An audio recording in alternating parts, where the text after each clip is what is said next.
A Muralha da China.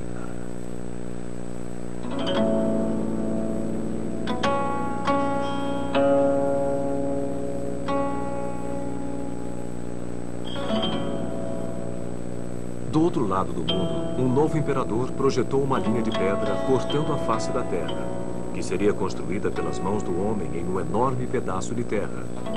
Como se dissesse até para os deuses: esta é minha terra, não se aproxime.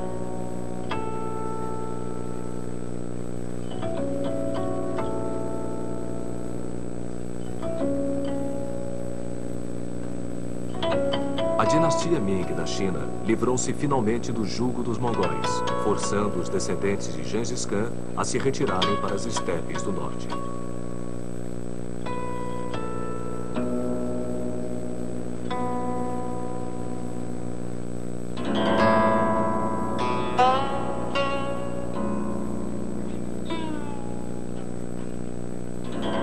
China, o Império do Meio, era de novo governada por um imperador chinês.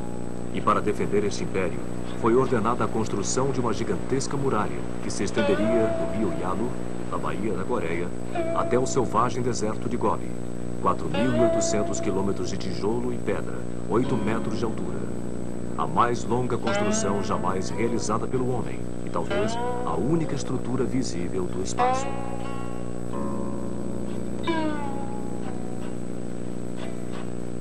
Se a muralha da China fosse esticada de ponta a ponta no Brasil, ela ligaria Macapá a Porto Alegre.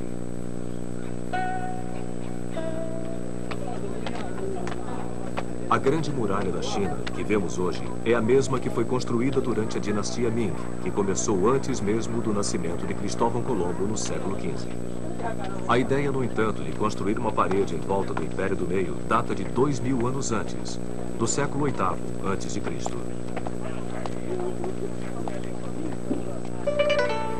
Nesta época, a China vivia um caos. Estados hostis lutavam entre si e contra tribos nômades que tentavam invadir pelo norte. Durante centenas de anos, uma sucessão de paredes em barro foram construídas entre montanhas e ao longo dos vales com o objetivo de manter afastados vizinhos hostis. Todo esse esforço, no entanto, era em vão. Mas no ano 221 a.C., um homem unificou a China e se proclamou o primeiro imperador, Qin Shi Huangdi. Em seu breve reinado de 12 anos, Qin Shi Huangdi ligou os milhares de quilômetros de antigas paredes em uma massiva muralha para a defesa militar contra os bárbaros. Um cinturão em torno de uma nação. Esta grande muralha simbolizaria a China para sempre. Ferozmente protetora, hostil a estrangeiros, prodigiosa por seu trabalho. Um povo unificado.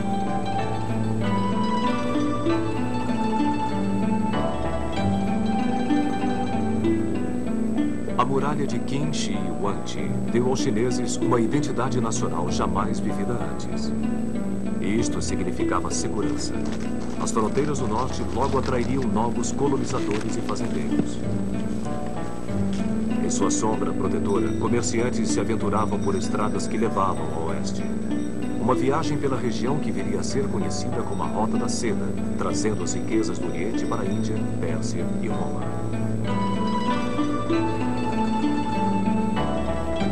O imperador chinês escreveu: agora nosso povo está pacificado e não deve mais temer a guerra.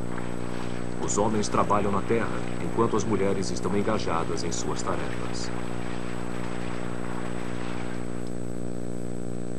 Mas esta era a sua versão. A muralha pode ter sido uma grande realização militar, mas foi também o resultado de um trabalho brutal por parte do povo chinês. 800 mil soldados, trabalhadores cativos e prisioneiros foram forçados a trabalhar para erguer a muralha. Criminosos enfrentavam uma punição a mais. Suas cabeças eram raspadas, suas faces escurecidas e colares de ferro eram colocados em seus pescoços. Nesta situação, eram enviados a províncias distantes para buscar matéria-prima.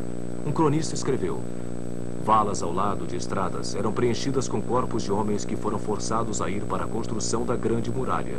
E quando homens não podiam mais ser encontrados, suas viúvas se juntavam à marcha. A história de uma das viúvas se transformou em lenda. Aqui, nos limites leste da muralha, perto do mar da China, um templo foi erguido em homenagem a Meng Jianlu. Meng, a história conta, foi atrás de seu marido que havia sido mandado para construir a muralha.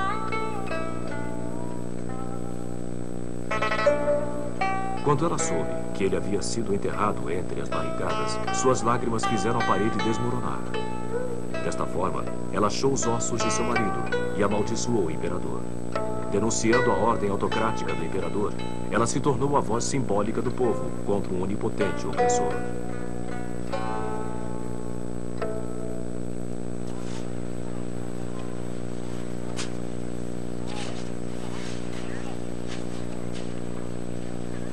Muito pouco da muralha de Qin Shi Huangdi ainda existe hoje em dia.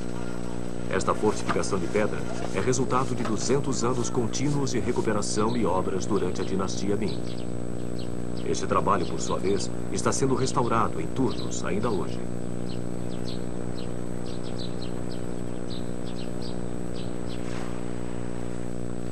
A muralha atravessa metade da China, subindo montanhas inclinadas e protegendo vales, engenhosamente transformando terrenos desfavoráveis para a guerra em vantagem tática.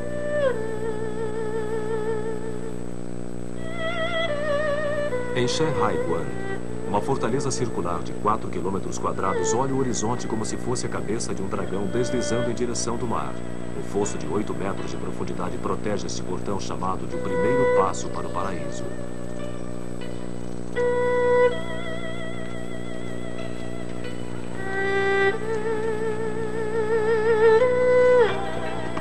A 300 quilômetros dali, a fortaleza de Jiayuguan era o último entreposto do Império, já que depois deste ponto, em direção ao oeste, estava o vasto deserto mongol. Entre estes dois extremos, existe um conjunto de 25 mil torres de observação, controladas por guardiães que viviam nestes locais. Quando atacados, eles mandavam informação sobre as tropas inimigas por meio de sinais de fumaça durante o dia e sinais de fogo durante a noite. Estas informações percorriam centenas de quilômetros em questão de horas.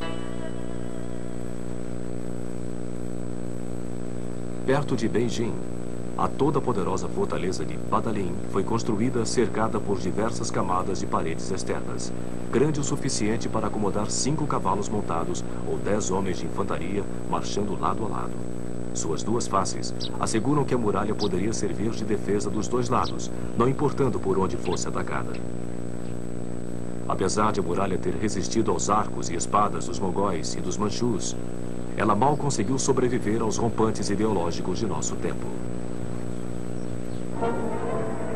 Durante a Revolução Cultural dos anos 60, desdenhando o passado histórico da muralha, fazendeiros roubaram muitas partes dela para usar em seus chiqueiros.